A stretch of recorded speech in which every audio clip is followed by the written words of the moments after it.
Welcome to the Vector Garden. I've been asked about the additional tools in my toolbar, these down here, and what they are doing. So in this series, we are going to take a look at those plugins. They belong to the Astute Graphics plugin suite and what they are doing, and also how they work compared to Illustrator's native tools. In this episode, we're going to talk about these down here. They belong to the plugin VectorScribe. And first of all, we're going to take a look at this one, the Dynamic Shapes tool.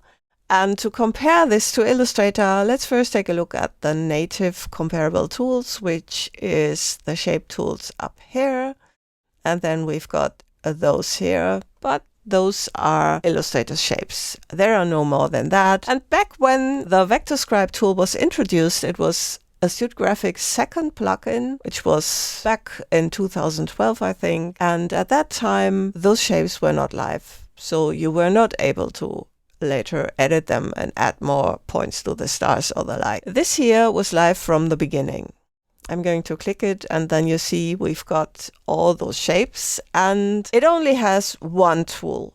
And with that one tool, you can draw all these shapes. There have been more shapes introduced over the years, and from the beginning, they were live, so they were editable. We have rectangles, circles, ellipses, polygons, stars, donuts, and a couple of other shapes. Let's take a look at them. The rectangle is pretty much the same as you might know. So this is a square, rectangle is this one. Then you can later edit it. And you already can see in this body that we have a couple of modifier keys. Most of them are the same as in Illustrator Basic, so that you do not have to adapt to different shortcuts. We have the circle, and also, you see when I click on those other shapes, then the active shapes even gets converted to the new one. So let's go back to that circle. You can also see that it has a lot of points,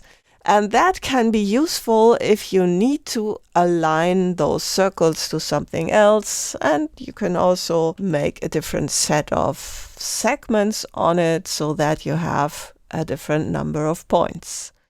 And you can drag here, and then you see we've got a part of that circle. We can also switch that so that we just have that line and not a shape. We can enter that numerically so that it gets precise. We can also rotate that precisely. So that's basically how the Illustrator tool works as well. Let's take a look at the polygon. And you see it can be opened as well, so that we have a part of that path, and then also you can check out a different number of sides. We have also corner types for it. Let's take a look at the other ones. We have a star, and again you can adjust it and open it, or maybe make it like a piece of cake. Here we've got the donut like this, and of course we can do this numerically. So let's make the complete donut, and let's enter 0 here so we have that complete. Like this. Then there are arrows, and you can edit them. So you see you can adjust this and also change that numerically, so you get different kind of arrows. Here we have a cloud, which is kind of nice, because for that we have a couple of options to make it flat at the bottom or puffy at the bottom, change the puffiness and all of that kind of stuff. We can mirror it and edit all kinds of things. A moon, and again you can edit all sorts of things, like you see, change how it looks. And then we have the cross, and we also have gears, and again we have a lot of options. You can also create standard spur gears. Let's cancel that. Then we have a heart like this, and you see this is pretty flat, so let's change that. And then we can create different hearts, And we can also make speech bubbles like this. And again, all of that can be changed. Those are the dynamic shapes. Then we have this tool here, the dynamic corners tool, like this. But let's first make a shape here. I'm going to draw it with the default rectangle tool in Illustrator. Let's switch to the dynamic corners tool. And you see we've got different ways of creating those rounded corners. We have the true radius, which is part of a circle. Then we have the standard method, and we have this kind of nice quircular. And let's just apply that to the selection. You see, this is what it creates. So those kind of nice app icon areas that are so popular currently. This also has a lot of options in the menu, and you can apply those nice corners. We also have, let's change it back to true radius and make it a little smaller. We have also these modes. And the nice thing about this one is that it just creates one anchor point, as you see here. Let's check this out in Illustrator with the standard corner widgets. If you use these and then take a look at those points, then you see it makes 2 points for this. So that's an important difference between those tools. So the dynamic corners tool and Illustrator's corner widgets. Let's check out the next one, because down below the PathScribe tool, we have some other tools. So we have the Extend Path tool. What does this do? For that, we first need a path. So I'm drawing this path. And then when it's done, it's pretty nice, but I need it slightly longer. So that's what the Extend Path tool does. And you see, this doesn't look right. So that's kind of weird, but we can double click this. And then we get, again, options, a lot of options, and we change it here to constant radius. And then you see, this looks more like what I'm after, and I can get that. You can also use it to reduce the curve if that's what you need, and then you get kind of this. And also, let's make that longer. You see, again, we have a lot of options. Now, what I need is this here. I want to have it there.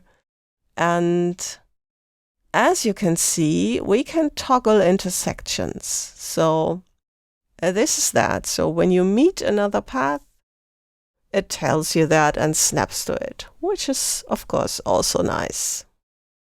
Let's take a look at the next one, which is Smart Remove Brush Tool. And you might have seen that. I've got it here. So we are going to construct something, and we have these paths that are the same and overlapping. And then you see that bottom line is kind of the same.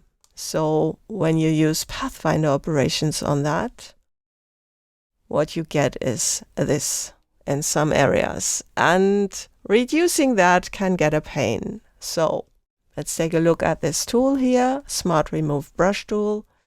Again, you can double click that and you can set this tolerance. And this tolerance is important for how precise that matches the curve. I'm leaving it at 10, which is a nice value. And then you can drag over that and reduce the number of anchor points there. Let's go back. I'm going to start here to keep that point, which is kind of nice. And you see, you can reduce them and get a pretty decent result with that. And then in here we have a reposition point tool. So while that is selected, we can also select a point.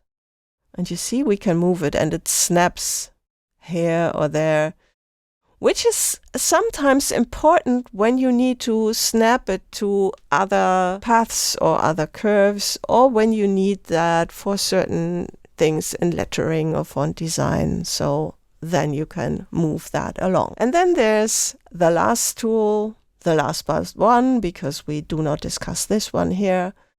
But we have this measure tool, the dynamic measure tool. And with that, you can take measure. So it works when you hover and it tells you the number of that point, for instance, and the position. And you can also click and then click here and it tells you some measurements. It's dynamic, it's permanently in the file, but it won't print. But if you want to also print it, like in a map or in a CAD drawing, then you can also click on that little arrow here and then it gets converted to actual text inside that document. You can also set up a lot of options. So let's go in here and go to the preferences, and there you see we've got how the tool behaves, but then it gets interesting. We've got the hover measure. You see you can turn on a lot of things that you can measure when you just hover over something, and then also what gets into the on-screen display, and inside there you can also add some more things. So let's cancel that. Those were most of the tools in the plugin VectorScribe.